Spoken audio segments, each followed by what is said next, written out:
Crisi di governo e autonomia congelata, il governatore del Veneto Luca Zaia rilancia andare a votare subito per un governo stabile e assicura dopo le elezioni chiudiamo la partita. Intanto la crisi preoccupa anche i sindacati per la manovra economica in ballo, se scatta l'aumento dell'IVA avverte la CGIL ci saranno conseguenze pesanti per tutti, a rischio la coesione sociale. Erano diventati un incubo per i residenti di Valdagno, Cornedo e Recoaro tra furti e danneggiamenti. I carabinieri bloccano 4 minorenni e un neo maggiorenne. Usa un profilo social per sbeffeggiare e umiliare il vicino di casa 86enne, un ragazzino di appena 15 anni denunciato nel Padovano. Dopo le polemiche per la cancellazione del murales che riteneva Salvini come un diavolo, nello stesso punto a Treviso qualcuno affigge una ironica cornice vuota. Sta richiamando centinaia di fedeli ogni giorno l'apertura della casa natale di Papa Luciani, un luogo del cuore che si aggiunge alla chiesa e al museo che Canale d'Agordo gli ha dedicato. Fabio Mariotto, vigile del fuoco da quasi 42 anni, a Ferragosto andrà in pensione e come regalo ha deciso di intraprendere da Treviso il Giro d'Italia in sella a una bicicletta. Telespettatori di Antenna 3, buongiorno, bentrovati, la prima edizione dei nostri telegiornali, dunque ancora in primo piano la crisi di governo e i suoi effetti sul Veneto, in primis quella autonomia congelata che resta al palo, ma il governatore del Veneto Luca Zaia rilancia dopo le elezioni. Chiuderemo la partita, intanto i sindacati però si dicono preoccupati per la manovra economica in ballo. 657 giorni, il counter dell'autonomia mancata corre e non si ferma, né sembra destinato a bloccarsi a breve. Vede la voce crisi di governo. Intanto a Roma si spacca il fronte tra chi vuole andare a votare subito e chi prende tempo, in attesa della conferenza dei capigruppo di lunedì sul tema mozione di sfiducia al Premier Conte. Salvini attacca il Movimento 5 Stelle paventando l'inciuccio con il PD per non andare alle urne e i pentastellati lo definiscono un giullare.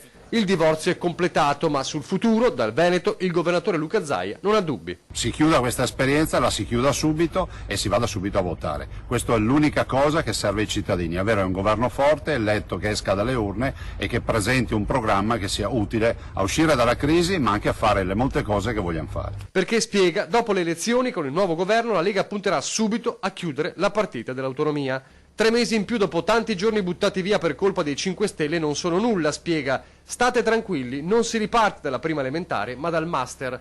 Con il nuovo governo saremo pronti per chiudere subito la partita. Io sarò come un nido di vespe per tutti. Mentre gli stessi 5 Stelle nel mirino ribadiscono la vera ragione della caduta del governo sta nel non voler votare il taglio dei parlamentari. Intanto però non c'è solo l'autonomia a restare congelata dalla crisi di governo. Le grandi navi e il loro futuro, il Mose, il supercommissario e quella manovra che spaventa le imprese e i sindacati. Quando si disdice un contratto, perché siamo di fronte a un contratto che è saltato, non va mai bene. L'esperienza ci insegna che quando tu invece di rispettare il contratto lo stracci, quelli che dovrebbero avere un beneficio dall'applicazione del contratto avranno una situazione negativa e in questo caso i redditi da lavoro dipendente e da pensione sono quelli che subiranno di più le negatività che avremo di fronte nei prossimi mesi. Se scatta l'IVA non è che poi puoi dare la colpa all'Europa e tu fai il gioco sul fatto che sei sulla cresta dell'onda e pensi di avere un ritorno in termini di sondaggi. Un paese non ha bisogno di essere governato in base ai sondaggi, ha bisogno di essere governato con responsabilità, che è quella che manca, anche perché si rischia di rompere la coesione sociale. Intanto dell'autonomia congelata, mancata, si è discusso ieri a 20:10, si parlava ovviamente della crisi di governo e i suoi effetti, in studio Simonetta Rubinato di Veneto Vivo e l'onorevole Gian Antonio Darè, europarlamentare della Lega. Allora sentiamo da una parte quello che si poteva fare secondo Simonetta Rubinato e non si è fatto e invece la replica di Darè. Siccome è un'intesa firmata su 4 materie, per carità 4-5 materie, non 23, ma c'era del governo precedente Gentiloni, siccome a febbraio 2018 avevano firmato l'intesa il Presidente Zaia con il governo Gentiloni, perché non mettere alla prova il Parlamento su un disegno di legge che recepisse quella intanto parziale, ma si cominciava a lavorare. Quello era un accordo un accordo, ma non è, il governo Gentiloni non l'ha mai portato nel Consiglio, ma non l'ha mai portato nel Consiglio dei Ministri. Allora è facile fare le trattative sotto banco e poi non portarlo su. Allora, il problema dell'autonomia non è mai stato portato al tavolo di governo, né dal centro-sinistra. Ma non avete provato a sfidare. Ma no, non avete provato a sfidare. Ma allora cosa avete fatto? Ma cosa c'entra? Ma cosa avete fatto? Avete fatto un accordo sotto banco, ma nel Consiglio dei Ministri non l'avete portato. Allora se non lo portate nel Consiglio dei Ministri, allora facciamo tutti gli accordi che vogliamo, però alla fine il veto lo si porta nel Consiglio dei Ministri e nel Consiglio dei Ministri l'autonomia non è mai arrivata, non è arrivata con il vostro governo, non è arrivata con il mio governo. Allora perché non c'era la volontà politica di portarlo, punto. E intanto i cittadini si interrogano su quello che sarà il futuro del governo. Sentiamo cosa ne pensano. Cade questo governo? Spero di sì. Almeno qualcuno prenderà decisioni più concrete e non litigheranno ogni giorno per tutto. Certo che è un gran caos. Non c'è male. A mio modesto parere Salvini non vorrebbe la crisi di governo. Però è lui che... Ma va incontro a tanti problemi, tantissimi. E se si trova l'alleato, fra virgolette, che crea la maggioranza assoluta, lui vuole 51, bene, altrimenti torniamo ai discorsi di prima. 2, 3, 4 partiti, società civile e così via dicendo. Si tornerà alle urne presto secondo lei? Ma continuano a litigare, quindi potrebbe anche essere. Sì, secondo me il governo tecnico non era male neanche quello. Mi riferisco a Gentiloni e anche col rapporto con l'estero. Si ritorna al voto? Speriamo. Che si torni al voto? Sì, assolutamente sì. Che situazione vede lei? Che non si tornerà al voto perché siamo strumentalizzati e faremo un altro dei soliti governi tecnici fantoccio oppure una coalizione che non è quella che rappresenta gli italiani. Però lei vorrebbe invece tornare alle urne? Sì, abbiamo avuto, non so adesso quanti sono, una cinquantina, forse di più. Cade o non cade secondo lei comunque? Cade per il semplice motivo che abbiamo visto che ha dato già il ben servito a Conte. Il governo cade e si tornerà alle urne secondo lei? Ma io penso di sì, però oggi non ho sentito nessuna notizia, quindi non so se ci sono novità, però sono tutti giochi di potere, giochi, quindi non saprei, insomma, penso di sì. Salvini l'ha messa giù dura con Conte? Sì, ma adesso ci sarà la lotta tra Conte e Salvini. Senta, ma Salvini premier come lo vedrebbe? Assolutamente sì. Assolutamente sì. Mi sembra proprio che non si riesca a trovare una soluzione, anzi si peggiora sempre di più. Non vedo, sì, anche i vari governi che ci sono stati hanno fatto sempre dei piccoli passi verso qualche direzione, però in generale si torna sempre, si va sempre più giù. No? Questo proprio non lo so. Secondo lei? Non so neanche di qua. Chiudiamo la pagina dedicata alla crisi di governo, apriamo quella della cronaca a partire da un'operazione dei carabinieri di Valdagno che hanno sgominato una baby gang e allora ci racconta l'operazione dei carabinieri la nostra Gabriella Basso che ha seguito la conferenza stampa da poco terminata dei militari dell'Arma. Gabriella. Sì, buongiorno da Valdagno, come hai detto tu i militari hanno sgominato una baby gang che imperversava sull'alta valle del Lagno da Valdagno, Recoaro a Cornedo, 4 i ragazzi che sono stati denunciati, di cui 3 minorenni tra i 15 e i 17 anni e un 18enne a luglio e all'epoca dei fatti però ancora minore.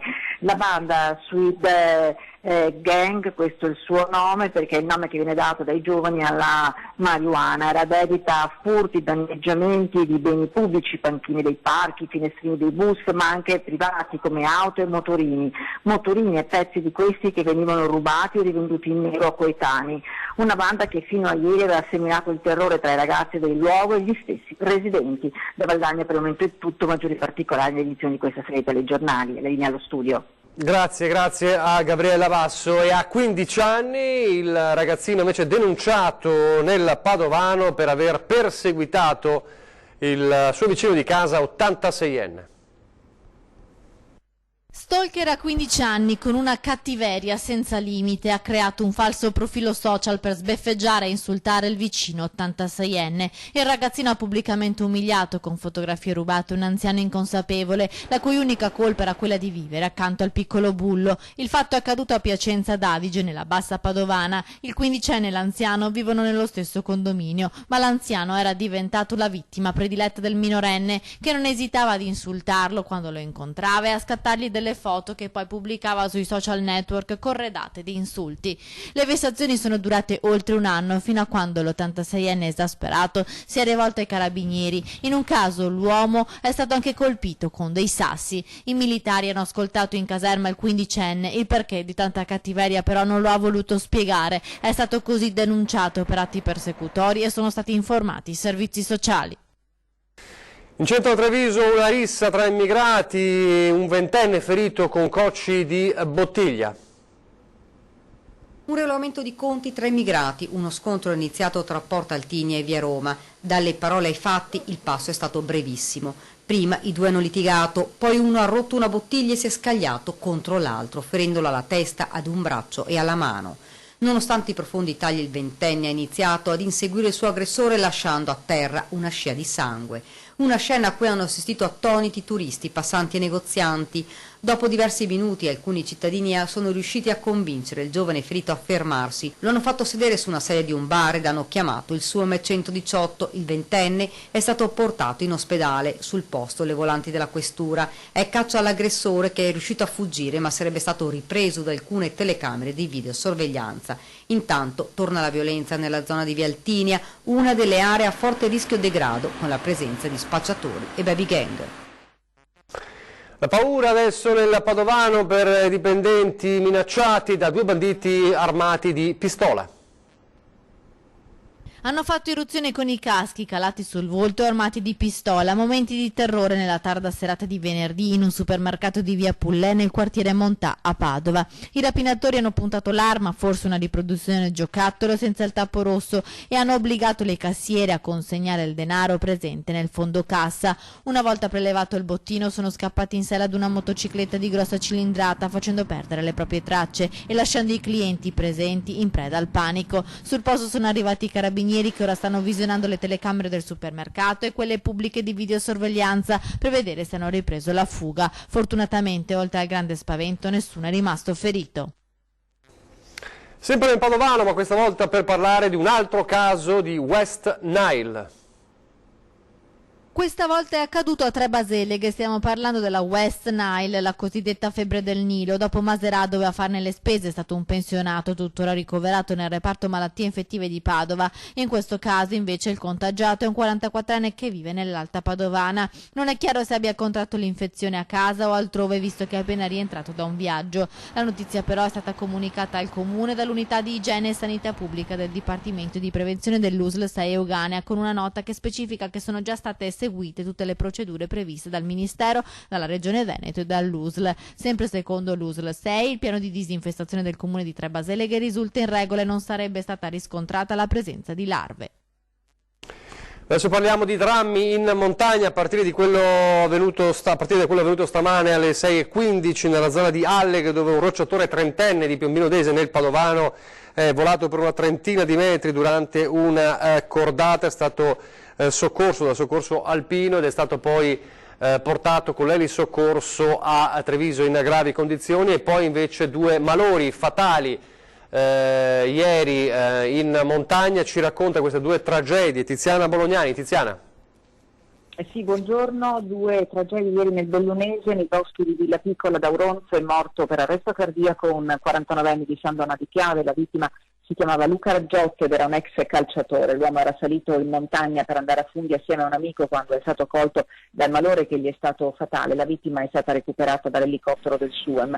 E un infarto ha stroncato la vita a un altro sportivo, 42 anni, Denis Lovatelli, è stato trovato privo di vita a bordo della strada che porta in valle di Lamena nel Feltrino, che stava risalendo in bicicletta. Un passante ha dato l'allarme, i sanitari del 118 sono stati avvisati attorno alle 10:45. La notizia della morte di Denis Lovatella ha scosso il mondo del calcio feltrino. L'uomo allenava la squadra amatoriale del CSI dell'Alpes Cesio, e anche ieri, nonostante i ripetuti appelli del soccorso alpino del CAI, sono stati numerosi gli escursionisti che si sono trovati in difficoltà, impossibilitati a procedere lungo i sentieri interessati dagli schianti causati dalla tempesta Vaia. A tutti la raccomandazione di informarsi prima di intraprendere gite in montagna. Da Belluno è tutto, a voi.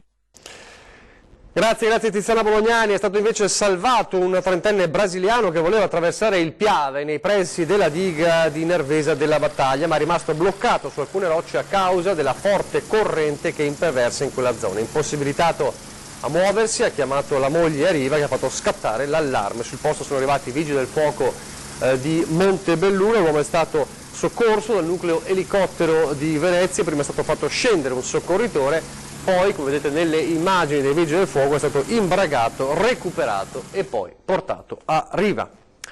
Ancora la cronaca adesso a Campalto, siamo in territorio di terraferma veneziana, un uomo in manette accusato di spaccio dalla casa in cui scontava gli arresti domiciliari, trovato 1 chilo di droga.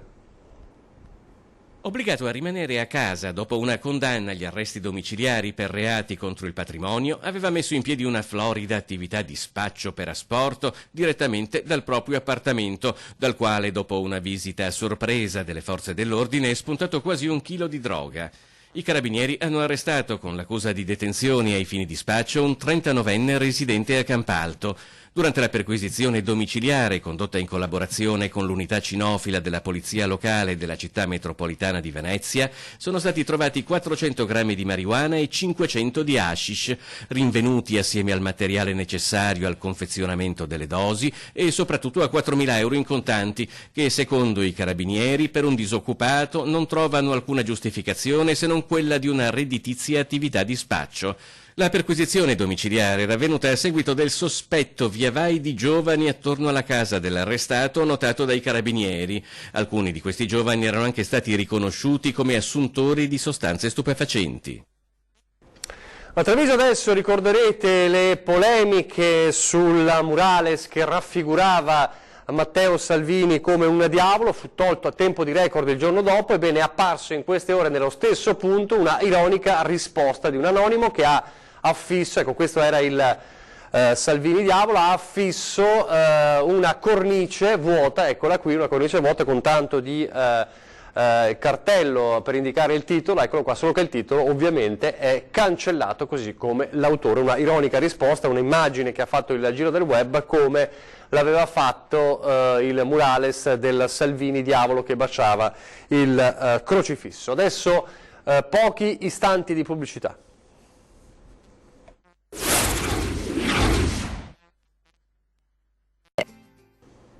Rieccoci in studio in diretta, andiamo a Canale d'Agordo dove l'apertura della casa natale di Papa Luciani sta richiamando ogni giorno centinaia di fedeli. L'abbiamo conosciuto personalmente il Papa Luciani perché è venuto nella nostra parrocchia. Ho fatto il libretto del catechismo prima ancora che diventasse Papa, che era cardinale, patriarca a Venezia. Che emozione si prova? È una cosa non indifferente. Un'emozione grande per i fedeli che vengono da ogni parte d'Italia, ma soprattutto dal Veneto. Più di 700 visitatori nella prima settimana d'apertura al pubblico della casa natale di Papa Luciani a Canale d'Agordo, fortemente voluta dalla diocesi di Vittorio Veneto. Possiamo completare il percorso su Papa Luciani proprio con la casa, che era il tassello forse anche più importante, perché c'è la chiesa, c'è il museo che spiega molto bene la storia della sua vita, ma la casa è diciamo, il luogo del cuore, no? La visita inizia al pian terreno, dalla caneva alla cantina, dove sono conservati gli attrezzi d'un tempo. Al primo piano si trovano la camera da letto che il fratello Edoardo riservava ad Albino, la cucina e la stanza dove la sorella maggiore, pur sordomuta, gli insegnò a leggere e a scrivere. E poi c'è la stua, l'allora unica stanza riscaldata della casa, dove nacque Papa Luciani. La mamma lo ha partorito e le condizioni del parto si erano subito rivelate problematiche, al punto che la levatrice Maria Fiocco lo battezzò proprio in questa stanza.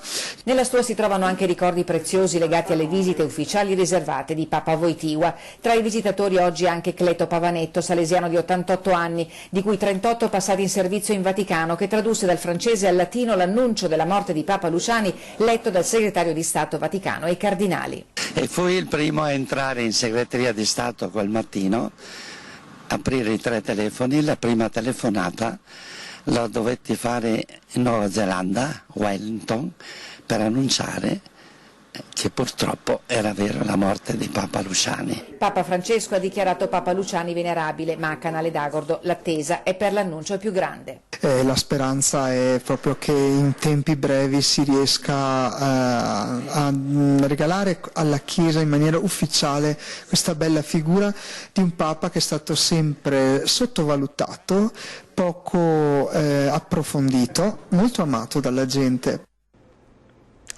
A Treviso adesso, fra pochi giorni, andrà in pensione dopo tanti anni di servizio come vigile del fuoco e allora ha deciso di regalarsi dal giorno dopo un giro d'Italia, un viaggio in Italia sulle 2 ruote. Tra pochi giorni il vigile del fuoco Flavio Mariotto andrà in pensione dopo aver lavorato nel corpo dei pompieri per quasi 42 anni dei quali ha girato l'Italia per aiutare centinaia di persone in difficoltà. Durante il sisma all'Aquila, in Emilia, per citarne alcuni, ma anche interventi meno pesanti ma comunque importanti per salvare la vita di chi era in difficoltà. A Ferragosto sarà il suo ultimo giorno di lavoro nel comando provinciale di Treviso e come regalo personale ha deciso di girare il bel paese in bicicletta, toccando le città italiane dal nord a sud. Ho deciso di regalarmi un viaggio che sarà il viaggio del tutto il perimetro dell'Italia. Come si può notare da questa cartina qui. C'è l'occasione appunto del mio pensionamento, nonché della fondazione del Corpo dei Vigili del Fuoco che cade quest'anno, che saranno l'80esimo della fondazione del Corpo dei Vigili del Fuoco. Un viaggio che durerà all'incirca 2 mesi e il ritorno in Veneto a Santa Lucia di Piave dovrebbe essere previsto per la metà di ottobre. Chilometri sono 6.600 fatti sulla carta, poi probabilmente saranno anche di più, con un dislivello di 65.000 metri quadri, sì, 65.000 metri. Ti senti pronto per questa avventura? Sì, io mi sento pronto perché mi sono sempre allenato da diversi anni, faccio circa 20.000 km all'anno, quindi le gambe non dovrebbero essere un problema. Flavio sarà ospitato nelle caserme dei Vigili del Fuoco di ogni città che toccherà durante il Giro d'Italia. Ringrazio innanzitutto il capo del corpo, ingegner Dattilo, che entusiasticamente mi ha concesso appunto di poter soggiornare nelle caserme, l'ex comandante di Treviso, l'ingegner Micele, il comandante attuale, ingegner Lomoro, nonché il vicecomandante, ingegner Quinto, nonché tutti i colleghi che comunque mi supportano. Se volete seguirmi, io nel mio profilo Facebook o Instagram aggiornerò quotidianamente il mio percorso. In bocca al lupo dunque al vigile Flavio Mariotto, vigile ancora per qualche giorno e poi la meritata pensione. Noi ci fermiamo qui, vi lascio alle previsioni del tempo. Grazie per averci seguito. Arrivederci.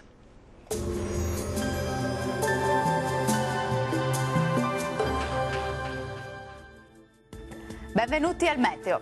Ritorna prepotente l'anticiclone africano che raggiungerà la sua massima espansione nel nostro territorio proprio nel corso del weekend. E allora iniziamo a vedere il dettaglio di sabato. Sul Veneto avremo un ampio soleggiamento dappertutto, il cielo sarà sereno e sgombro da nubi ovunque. Non sono attese precipitazioni particolarmente degne di nota. Temperature in aumento con clima dunque via via più caldo, minime tra 19 e 24 gradi, valori massimi compresi invece tra 31 e 34 gradi. Ci spostiamo ora sul Friuli Venezia Giulia, tanto sole ovunque con cielo sereno al massimo poco nuvoloso, qualche addensamento sui rilievi ma del tutto innocuo. Temperature in lieve aumento, minime tra 20 e 24 gradi, massime tra 30 e 32 gradi.